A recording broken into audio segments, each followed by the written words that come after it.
Hello and welcome to my YouTube channel Innovative Learning. Today we'll be solving Cambridge IGCSE Mathematics Paper 2, May-June 2021. Let's begin. Question 1. The probability that Jane wins a game is 7 by 10. Part A. Find the probability that Jane does not win the game. For these type of questions, you have to keep in mind that the sum of probability is always equal to 1. And any value of probability will always be from 0 to 1. So here they're asking us to find the probability that Jane does not win the game. In the question, they have given us the probability of her winning the game, that is 7 by 10. And like I said before, that the sum of probability is always equal to 1. So by using all of this information, we can subtract 7 by 10 from 1. And we will get the probability of Jane not winning the game. So let's just input these values into the calculator. 1 minus 7 by 10. This will give us 3 by 10. So the probability of Jane losing the game is 3 by 10. Part B. Jane plays this game 50 times. Find the number of times she is expected to win the game. So we know that the probability of Jane winning the game is 7 by 10. And we know that Jane plays this game 50 times. So we will multiply 50 with 7 by 10. And let's see. Into 7 by 10. This will give us 35. So the number of times Jane is expected to win is 35. Question 2. They're asking us to calculate this value, and in order to do that, we need to input these values into the calculator. So we will take this root sign and make sure to not use cube root. It says root of 4 over here. So just input 4 over here and the rest of the value over here, that is 0.0256 equals 2 by 5, 0.4. So over here you can answer it in decimal or in fraction, but I prefer to answer in decimal, so that's why the answer is 0.4. Question 3. Emma has 15 mathematics questions to complete. The stem and leaf diagram shows the time in minutes it takes her to complete each question. Okay, so they have given us a stem and leaf diagram, and they have also given us a key over here which says that the stem 2 and the leaf 0 equals 20 minutes. Alright, so we have to find the mode, median, and range using this stem and leaf diagram. So mode is basically the most occurring value. And over here, as we can see, that the number 6 is the most occurring value, and the stem of this is 1. So our mode is 16. We'll take the 6 from here and we'll take the 1 from here. This will give us 16 as the mode. And next is median. So in order to find median, we should know what median is.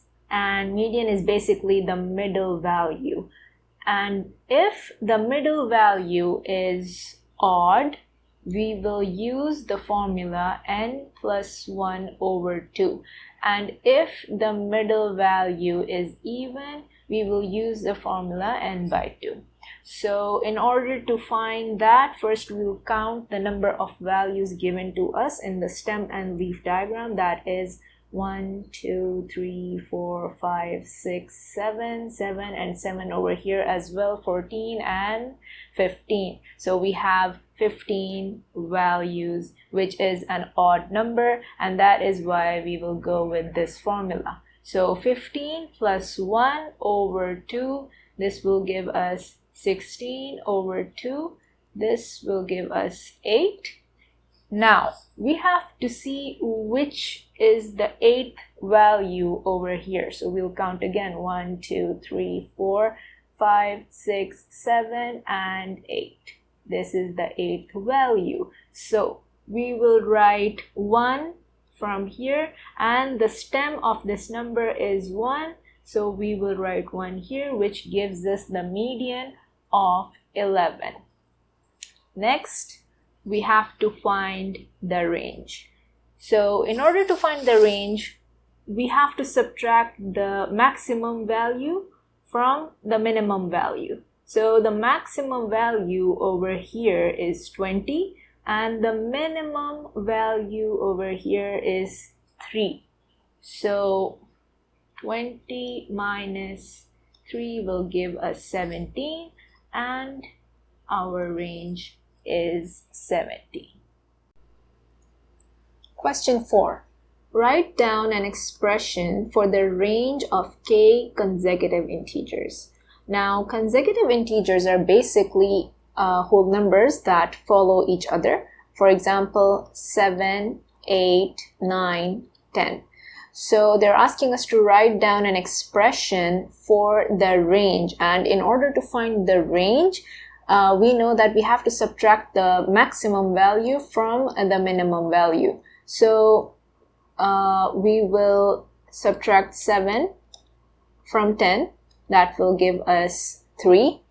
And in order to write the expression, we have to see a pattern over here. Like, how many numbers are over here? 1, 2, 3, 4, right? And the answer that we got is 1 less than 4.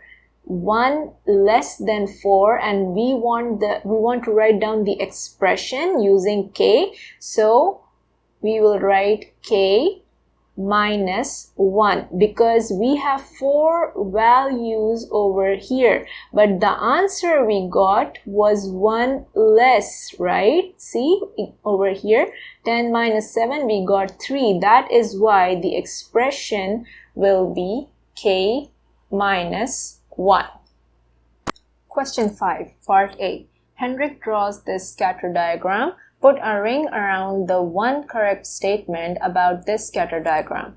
So, as we can see from the scatter diagram that there are some points given, and let me just draw a line of best fit. Okay, so over here the line is going downwards, and if we have something like this, then it is a negative correlation. If the line is in this form over here, like I have given an example over here, this one, then it will be a positive correlation. But right now, this side is going down and this side is going up. This clearly states that this is a negative correlation. So this is the correct answer. Part B. Each of the 4 scatter diagrams shows the same set of data. A line has been drawn on each diagram. Complete the statement. The line in diagram dash is the most appropriate line of best fit. Okay, so basically they want us to see which diagram has the most appropriate line of best fit. And the line of best fit is basically that line which kind of makes sense with the points given. At least there should be 1 or 2 points intersecting that line. So we can easily omit out diagram B because it is not intersecting with any points at all. And diagram A, we can see that some of the points are above the line and some of them are below. Again, we can omit out diagram A as well because this is not the most appropriate line of best fit. Then coming to diagram D, this is also not an appropriate line of best fit? As you can see, all of these points are above the line, which leaves us with diagram C. As you can see over here that there is one point that intersects the line, and all of the other points are close to the line as well. So the line in diagram C is the most appropriate line of best fit. Question 6. A rhombus has side length 6.5 centimeters. The rhombus can be constructed by drawing two triangles. Using a ruler and compasses only, construct the rhombus. Leave in your construction arcs. One diagonal of the rhombus has been drawn for you. Alright, for such questions, you need to be sure that you use a compass and you have to show your working. So over here they're saying that the rhombus has side length of 6.5 centimeters. So you will open the compass to 6.5 centimeters in length and place it on one end of the line that is given to you, and then make an arc like so. Then you do the same on the other side and create another arc.